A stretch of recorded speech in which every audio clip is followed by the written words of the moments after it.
5 क्या बोलता है? Section 5 provides the scope of total income in terms of residential status of SSC. Scope of total income बताता है residential status के according. ठीक है, जो स्कोप ऑफ टोटल इनकम है वो एसएससी का, वो डिपेंड्स करता है 3 इंपॉर्टेंट बातों पर, और वो कौन कौन सी है? First is residential status of assessee, assessee का रेजिडेंशियल स्टेटस क्या है।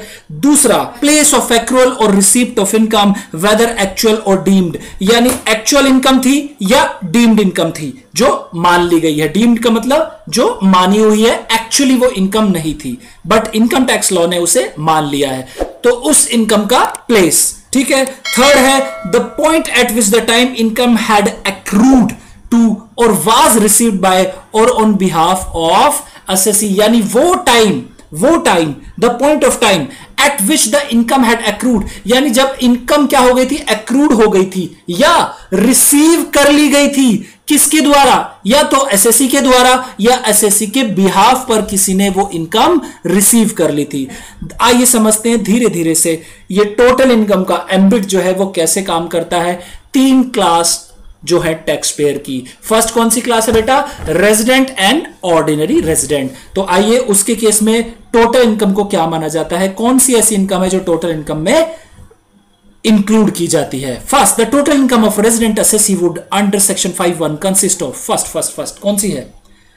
Income received or deemed to be received in India, यानी वो इनकम जो रिसीव कर ली गई है इंडिया में। डीम्ड टू बी रिसीव्ड यानी रिसीव मान ली गई है, रिसीव इंडिया में हो गई है ऐसा मान लिया गया है, वो भी रेजिडेंट एंड ऑर्डिनरी रेजिडेंट के केस में टोटल इनकम में इंक्लूड कर लिया जाता है। ठीक है, ड्यूरिंग द प्रीवियस ईयर।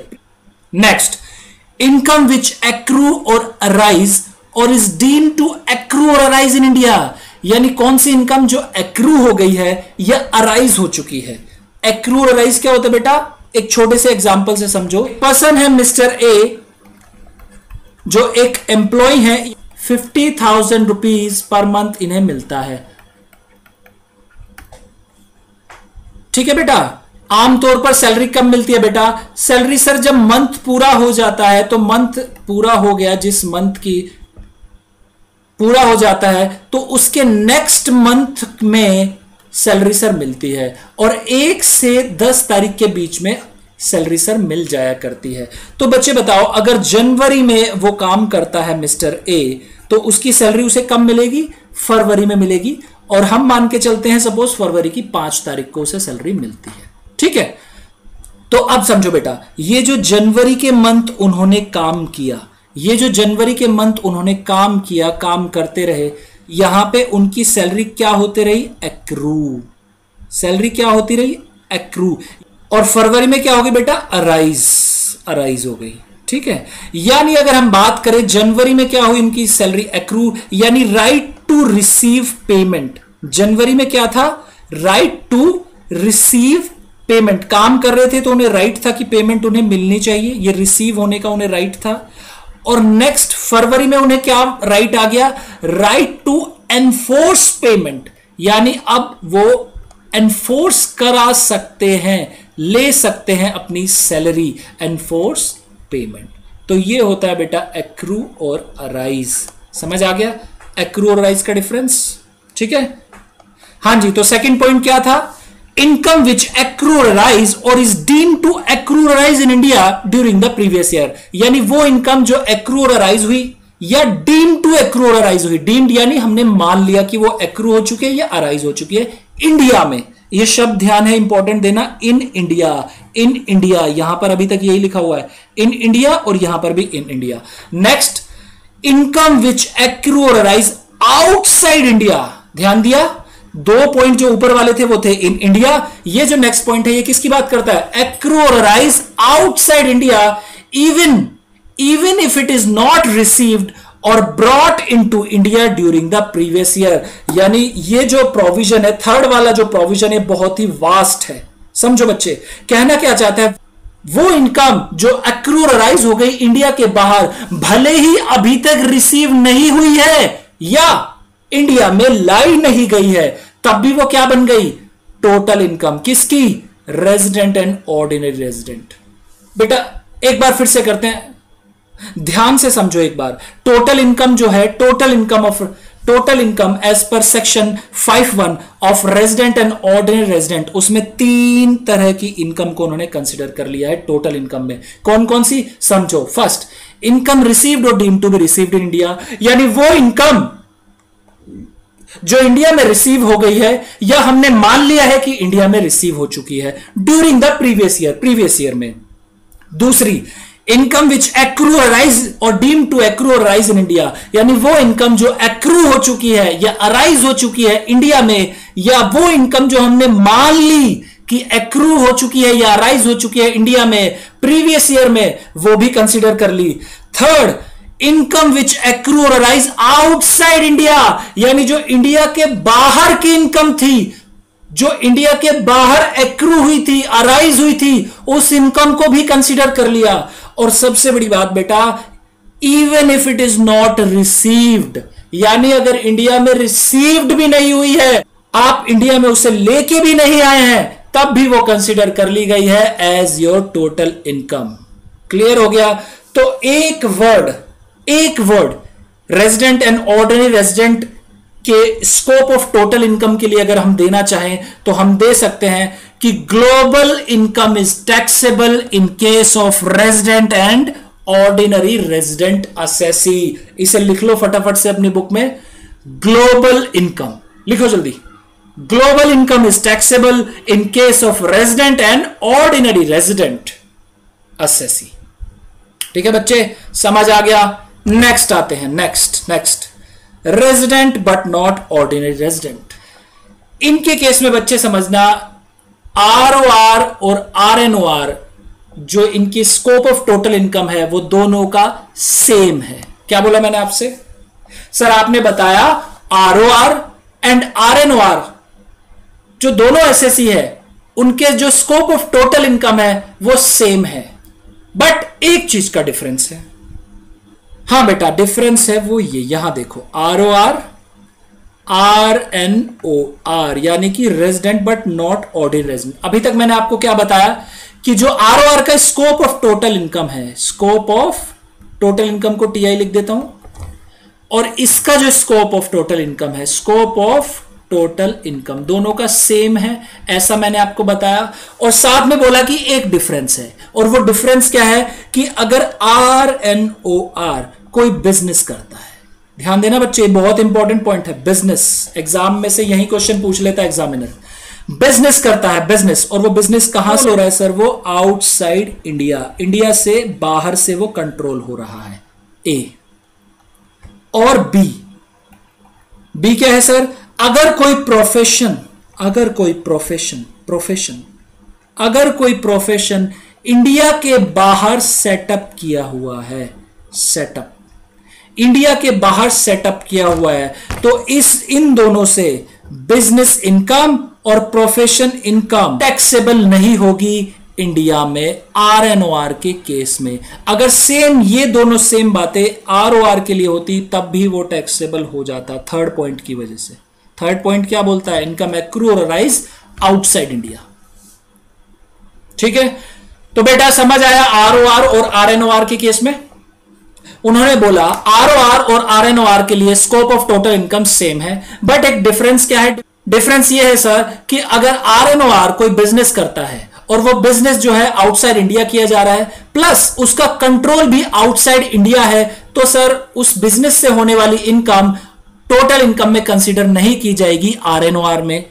दूसरी आपने बताई सर कि जो अगर आरएनओआर कोई प्रोफेशन करता है और वो प्रोफेशन सेटअप कहां है? आउटसाइड इंडिया, तब भी उस प्रोफेशन से होने वाली इनकम जो है वो टैक्सेबल नहीं होगी इंडिया में। ठीक है सर, इतना समझ आ गया बेटा? आइए फटाफट। हां जी, however ये वो डिफरेंस है, where such income is derived from business control in or profession set up in India, then it must be included in the total income even though it accrue or arise outside India। इन्होंने बोला है कि अगर कोई business control किया जा रहा है या प्रोफेशन सेटअप किया जा रहा है इंडिया में तो वो इनकम इसकी इंक्लूड कर ली जाएगी। ठीक है बच्चे, समझ आ गया? Next is non resident. Non resident के केस में केवल 2 इनकम टैक्सेबल होती है, केवल दो। कौन कौन सी? फर्स्ट क्या है?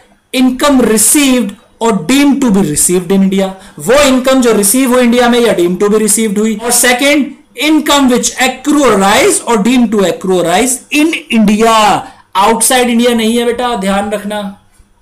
Income which accrue arise or is deem to accrue arise in India, यानी अगर मैं कहूं नॉन रेजिडेंट के केस में कौन कौन सी इनकम टैक्सेबल है सेक्शन 5(2) के हिसाब से, तो उन्होंने बताया सर कि वो इनकम जो रिसीव्ड हुई इंडिया में या डीम टू रिसीव्ड हुई, वो इनकम जो एक्रू राइज हुई इंडिया में या डीम टू एक्रू राइज हुई इंडिया में, केवल वही टैक्सेबल है।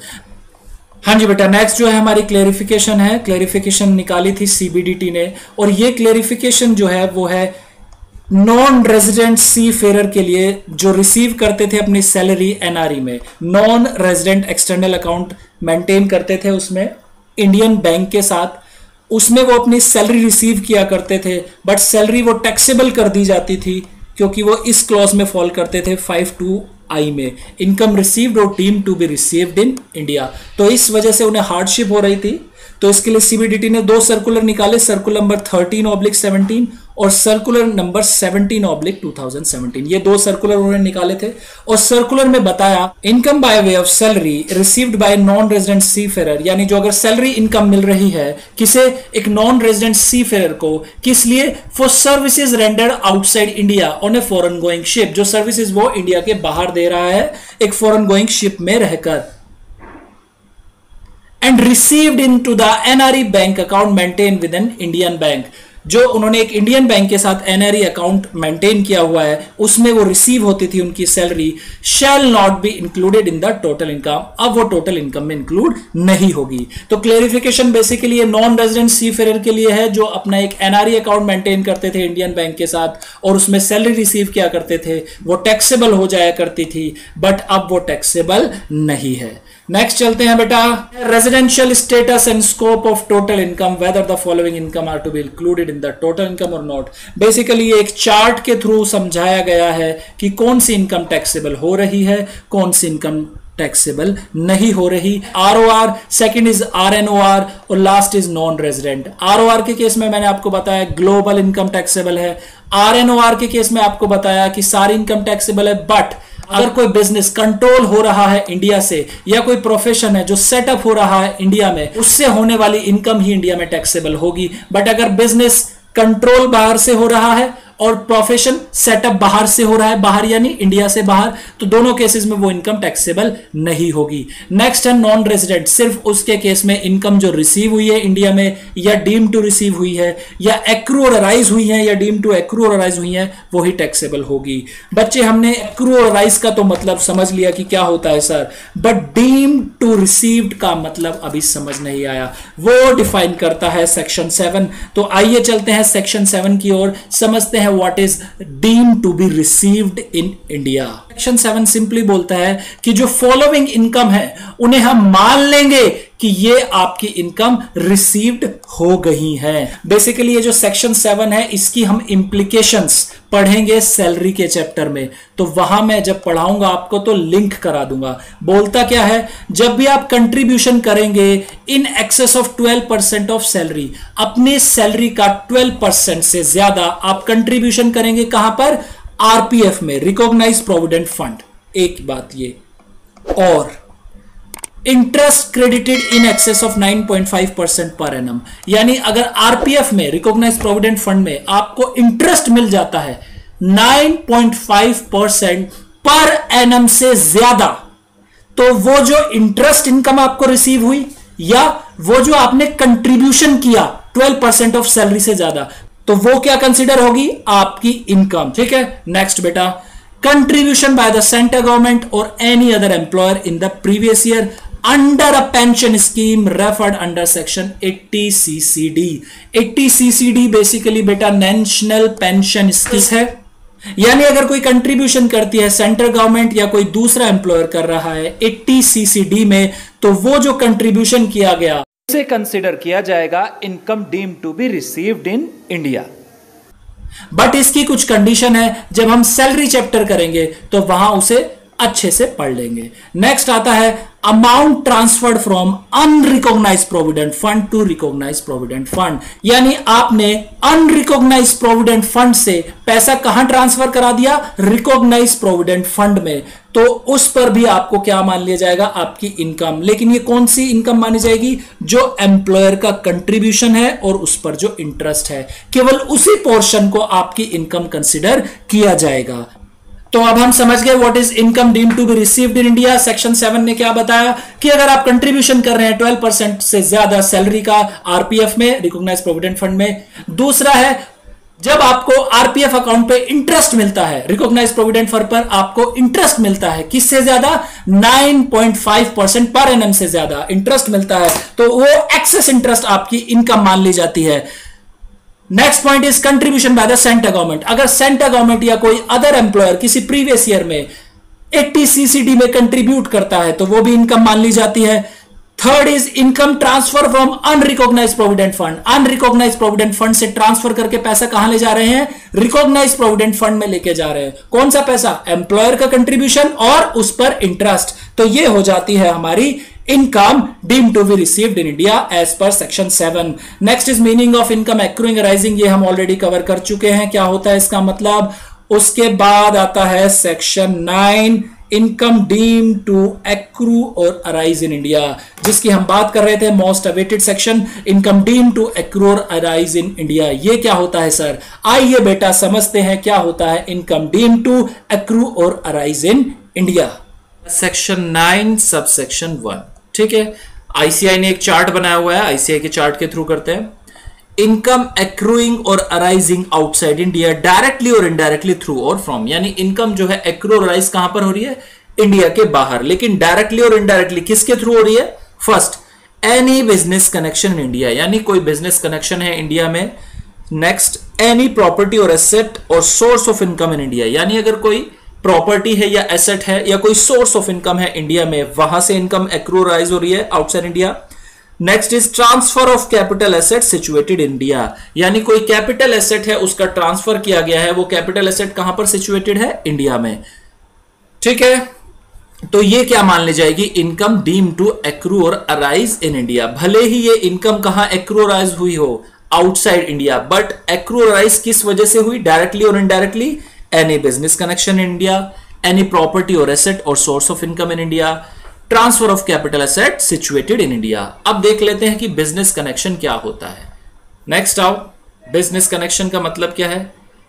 Explanation 2 to section 9(1)(I) ने डिफाइन किया कि business connection को हम क्या क्या उसमें इंक्लूड करेंगे, क्या क्या business connection को मानेंगे। तो उन्होंने सबसे पहले बताया कि business connection shall include, business connection में include होगा क्या, any business activity carried out through a person acting on behalf of non-resident, यानी अगर कोई पर्सन नॉन रेजिडेंट के बिहाफ पर कोई बिजनेस ट्रांजैक्शन करता है, कोई बिजनेस एक्टिविटी करता है, तो वो क्या मान लिया जाएगा उस नॉन रेजिडेंट के लिए कि वो बिजनेस कनेक्शन एस्टेब्लिश हो गया है उसका इंडिया में, ठीक है बच्चे।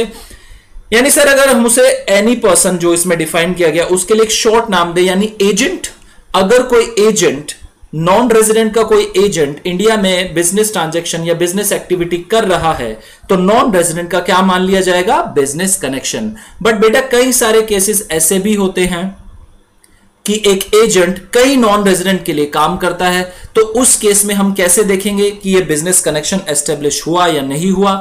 आइए देखते हैं, पॉइंट नंबर 3 पे आते हैं। पॉइंट नंबर 3 बताता है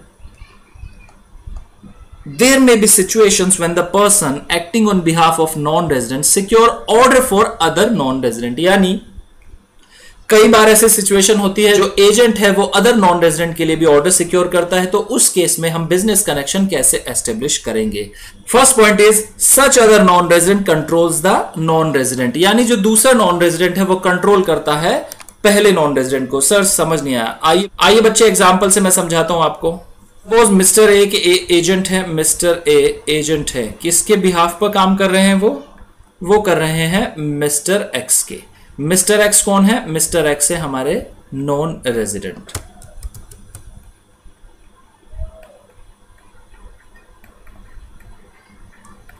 ठीक है कि मिस्टर ए क्या करते हैं, सिक्योर्स ऑर्डर्स फॉर यानी किसके लिए ऑर्डर ले रहे हैं, किसके लिए बिजनेस ट्रांजैक्शन कर रहे हैं, सिर्फ और सिर्फ हम कहें यहां पर मिस्टर एक्स के लिए, ठीक है, मिस्टर एक्स। तो क्या हो गया, ये बिजनेस कनेक्शन एस्टेब्लिश हो गया। इतना समझ आ गया बेटा? हाँ जी सर, इतना समझ आ गया। बिजनेस कनेक्शन क्या हो गया, एस्टेब्लिश, ठीक है। नेक्स्ट, फर्स्ट पॉइंट क्या बोलता है जो आपकी बुक्स में है, फर्स्ट पॉइंट क्या बोलता है, उधर ध्यान दो। बोलता है such other non resident controls the non resident, यानी अब कोई दूसरा जो है नॉन रेजिडेंट आ चुका है पिक्चर में, और वो क्या कर रहा है, controls the non resident, control कर रहा है। किसे कंट्रोल कर रहा है, एक्स को। अब इस केस में बात करते हैं एक और नॉन रेजिडेंट की, मिस्टर वाई की। अब मिस्टर वाई के लिए मिस्टर ए जो है, मिस्टर ए है एजेंट किसके, मिस्टर एक्स के। बट अब मिस्टर ए कर क्या रहे हैं, ऑर्डर किसके लिए ले रहे हैं, बिजनेस ट्रांजैक्शन किसके लिए कर रहे हैं, मिस्टर वाई के लिए, मिस्टर वाई के लिए। यहां पे 3 कंडीशन को ध्यान देना। मिस्टर वाई के लिए ऑर्डर सिक्योर कर रहे हैं, मिस्टर ए है एजेंट मिस्टर एक्स के, बट ऑर्डर किसके लिए सिक्योर कर रहे हैं, मिस्टर वाई के लिए। अब क्या करते हैं, अब मैं आपको क्या बताता हूं, मिस्टर वाई जो है, मिस्टर वाई क्या है, मिस्टर वाई करते हैं कंट्रोल किसे, मिस्टर एक्स को। मिस्टर वाई करते हैं कंट्रोल मिस्टर एक्स को। अब पढ़ो लाइन को ध्यान से, सच other non resident controls the non resident. अब मुझे बताओ इसमें सच अदर रेजिडेंट कौन है, सर वो सच अदर रेजिडेंट जो है वो है मिस्टर वाई। ये जो मिस्टर वाई है ये कंट्रोल किसे कर रहे हैं, मिस्टर एक्स को। नेक्स्ट पॉइंट क्या है, such other non resident is control by the non resident, यानी क्या कहना चाहते हैं इस केस में, सर इस केस में वो बोलता है कि अब की बार मिस्टर एक्स कंट्रोल कर रहे हैं किसे, मिस्टर वाई को। ऑर्डर किसके लिए सिक्योर कर रहे हैं सेकंड केस में, mister A agent, sir mister Y के लिए। और मिस्टर एक्स किसे कंट्रोल कर रहे हैं, सर मिस्टर वाई को। तो इस केस में मिस्टर वाई के लिए भी क्या मान लिया जाएगा, बिजनेस कनेक्शन एस्टेब्लिश हो गया है इंडिया में। यानी जो उस बिजनेस से इनकम होगी वो क्या मान ली जाएगी, डीम टू एक्रू और अराइज इन इंडिया। ठीक है, समझ आ गया। नेक्स्ट पॉइंट, नेक्स्ट बोलता है such other non resident is subject to same control as that of non resident, यानी जो ये दोनों नॉन रेजिडेंट है मिस्टर एक्स और मिस्टर वाई, इन्हें कोई तीसरा नॉन रेजिडेंट कंट्रोल कर रहा है। जैसे मिस्टर जेड कंट्रोल कर रहे हैं किसे, मिस्टर एक्स को भी और मिस्टर वाई को भी। तो उस केस में भी क्या मान लिया जाएगा, बिजनेस कनेक्शन एस्टेब्लिश हो गया है नॉन रेजिडेंट का इंडिया में। इन तीनों केसेस में जितनी भी इनकम होगी बिजनेस की वो कहां टैक्सेबल हो जाएगी, इंडिया में। ठीक है बेटा। नेक्स्ट पॉइंट, ये वो एग्जांपल है बच्चे जो हमने डिस्कस किया। नेक्स्ट है agents having independent status are not included in business connection. जो एजेंट्स इंडिपेंडेंट स्टेटस पे काम करते हैं तब नॉन रेजिडेंट के बिहाफ पे अगर वो काम कर रहे हैं तो उस केस में नॉन रेजिडेंट का बिजनेस कनेक्शन एस्टेब्लिश नहीं होगा। जैसे अगर कोई ब्रोकर है, कोई जनरल कमीशन एजेंट है, उसके थ्रू अगर काम करा रहा है नॉन रेजिडेंट, उस केस में हम ये नहीं मानेंगे कि नॉन रेजिडेंट का बिजनेस कनेक्शन एस्टेब्लिश हो गया है। ठीक है, तो बेटा हमने थर्ड पॉइंट यहां पे डिस्कस कर लिया, लेकिन 2 पॉइंट हमारे रह गए हैं, फर्स्ट और सेकंड। फिर से एक बार डेफिनेशन को पढ़ते हैं। What is business connection? Business connection shall include any business activity carried out through a person acting on behalf of non resident. इतना हमें समझ आ गया था। आगे बढ़ते हैं। For a business connection to be establish a person acting on behalf of non resident, यानी जो पर्सन किसके बिहाफ पे काम कर रहे हैं, नॉन रेजिडेंट के बिहाफ पे, अब उसके बारे में बातें बताई जा रही है। थर्ड पॉइंट हम डिस्कस कर चुके हैं। फर्स्ट और सेकंड के बारे में पढ़ते हैं कि अगर वो ये सारी चीजें करता है तब भी क्या मान लिया जाएगा कि बिजनेस कनेक्शन एस्टेब्लिश हो गया है। First, must have an authority which is habitually exercised in India to conclude contracts on behalf of non-resident, यानी उस एजेंट के पास अथॉरिटी होनी चाहिए जो रेगुलरली, हैबिचुअली का मतलब क्या होता है, which is habitually यानी which is regularly exercised in India, यानी वो रेगुलरली बेसिस पे इंडिया में क्या करता है, कंक्लूड करता है कॉन्ट्रैक्ट किसके बिहाफ पर, नॉन रेजिडेंट। नेक्स्ट इज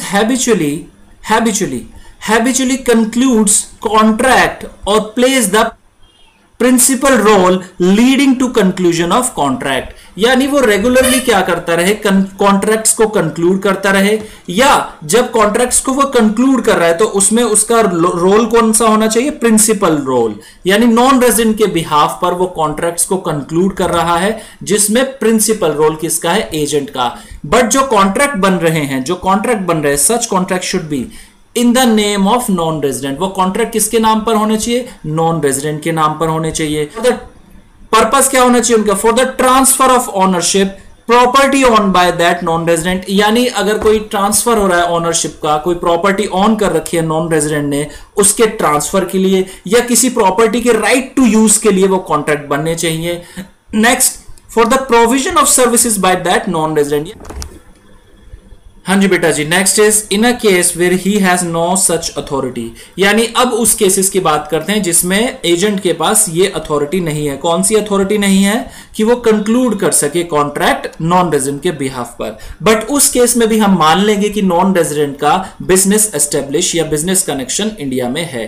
क्या करता हो agent, habitually maintains in India a stock of goods और मर्चेंटाइज। जो नॉन रेजिडेंट के गुड्स हैं, उन गुड्स का वो क्या करता हो, स्टॉक ऑफ गुड्स मेंटेन करता हो, और merchandise on behalf of non resident, या उन गुड्स को नॉन रेजिडेंट के बिहाफ पर बेचता हो। समझ आ गया बेटा।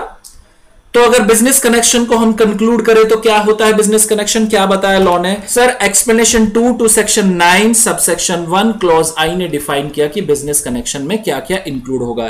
सबसे पहली बात उन्होंने बताई कि बिजनेस कनेक्शन में इंक्लूड किया जाएगा अगर कोई पर्सन नॉन रेजिडेंट के बिहाफ पर कोई बिजनेस एक्टिविटी कैरी कर रहा है तो वो बिजनेस कनेक्शन मान लिया जाएगा। दूसरी बात, एजेंट के बारे में उन्होंने 3 बातें और बताई। अगर एजेंट कंक्लूड करता है sir contract on behalf of non resident तो भी माना जाएगा बिजनेस कनेक्शन हो रहा है, या एजेंट रेगुलरली बेसिस पे कंक्लूड कर रहा है कॉन्ट्रैक्ट, या कंक्लूड करते समय वो प्रिंसिपल रोल प्ले कर रहा है उसमें, तब भी मान लेंगे कि बिजनेस कनेक्शन है। सर कॉन्ट्रैक्ट जो होना चाहिए वो होना चाहिए in the name of non resident, non resident के नाम के लिए होना चाहिए। और किस पर्पस के लिए हो सकता है, अगर कोई नॉन रेजिडेंट ने कोई सर्विस ली है उस पर्पस के लिए हो सकता है। नॉन रेजिडेंट अगर कोई ट्रांसफर कर रहा है कोई प्रॉपर्टी का ओनरशिप या कोई right to use the property तो उस केस के लिए हो सकता है। दूसरी बात उन्होंने बताई सर कि एजेंट के पास कोई भी अथॉरिटी नहीं है कंक्लूड करने के लिए कॉन्ट्रैक्ट, तो उस केस में भी हम मान लेंगे कि बिजनेस कनेक्शन नॉन रेजिडेंट का है।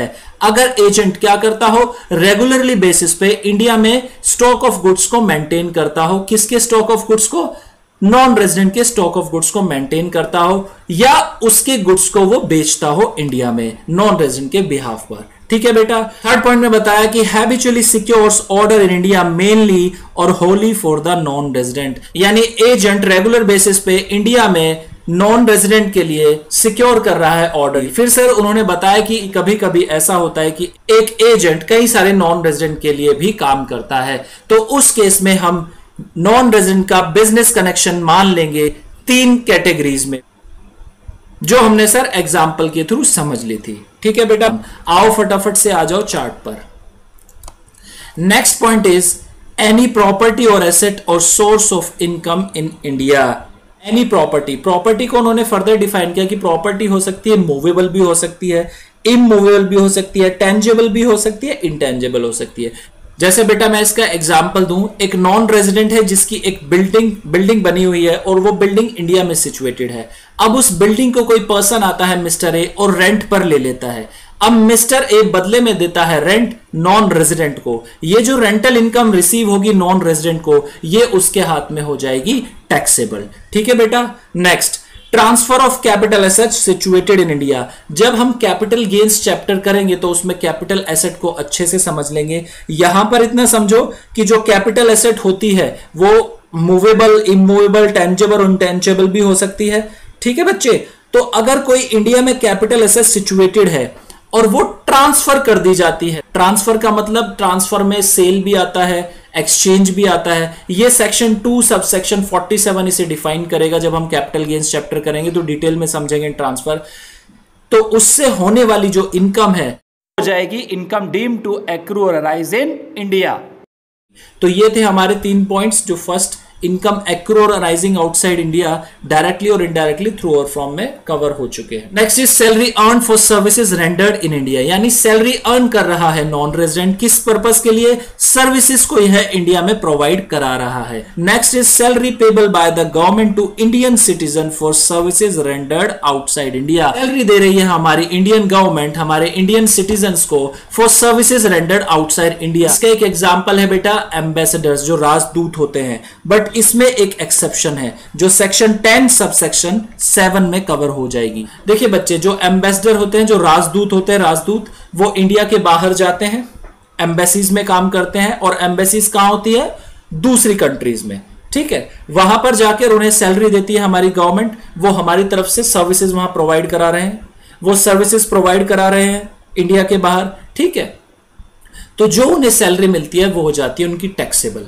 बट सेक्शन 10 सबसेक्शन 7 क्या बोलता है? अलाउंसेस और पर्क्यूसिट्स जो होते हैं वो उनके हो जाते हैं एग्जेम्प्ट, बट सैलरी हो जाती है टैक्सेबल, ठीक है। अलाउंसेस और पर्क्यूसिट्स क्या होते हैं ये हम सैलरी चैप्टर में पढ़ेंगे। तो salary payable by the government to Indian citizen for service rendered outside India, ये भी इनकम मान ली जाती है डीम्ड टू एक्रू और arise in India. Next is dividend paid by an Indian company outside India. अगर कोई इंडियन कंपनी है और डिविडेंड पे कर रहे हैं इंडिया के बाहर, तो उसे भी कंसिडर कर लिया जाएगा इनकम डीम्ड टू एक्रू और arise in India. Next is बच्चे interest if payable by, royalty if payable by, fees for technical services is payable by, यानी इंटरेस्ट, रॉयल्टी और फी फॉर टेक्निकल सर्विसेज, ये points इनसे relate करता है। इसे पढ़ाने से पहले, इन तीनों को पढ़ाने से पहले मैं आपको एक छोटा सा पॉइंट लास्ट वाला ये करा देता हूं। Income arising outside India, income arise हो रही है इंडिया के बाहर, being any sum of money paid without consideration, money दी जा रही है विदाउट कंसिडरेशन के, बाय अ रेजिडेंट, किसके द्वारा दिए जा रहे हैं? बाय अ रेजिडेंट इंडियन, एक रेजिडेंट इंडियन दे रहा है, किसे दे रहा है? To a non corporate, non resident और फॉरेन कंपनी, एक नॉन कॉर्पोरेट, नॉन रेजिडेंट या फॉरेन कंपनी को दे रहा है। कितने दे रहा है बेटे? Aggregate of such sum exceeds how much? 50,000, यानी 50,000 से ज्यादा वो पैसे दे रहा है। लेकिन ये सम कब के बाद से एप्लीकेबल होगा? ये एप्लीकेबल होगा सर 5 जुलाई 2019, यानी 5 जुलाई 2019 के बाद अगर कोई रेजिडेंट इंडियन एक नॉन कॉर्पोरेट, नॉन रेजिडेंट और फॉरेन कंपनी को पैसा देता है, कितना? 50,000 से ज्यादा पूरे फाइनेंशियल ईयर में, ये एग्रीगेट का मतलब होता है पूरे फाइनेंशियल ईयर में, तो क्या हो जाएगा? वो टैक्सेबल हो जाएगा। किसके हैंड में हो जाएगा बेटा? नॉन रेजिडेंट के हैंड में वो इनकम हो जाएगी टैक्सेबल, ठीक है। आते हैं अब इंटरेस्ट, रॉयल्टी और फी फॉर टेक्निकल सर्विसेज के पॉइंट्स पर।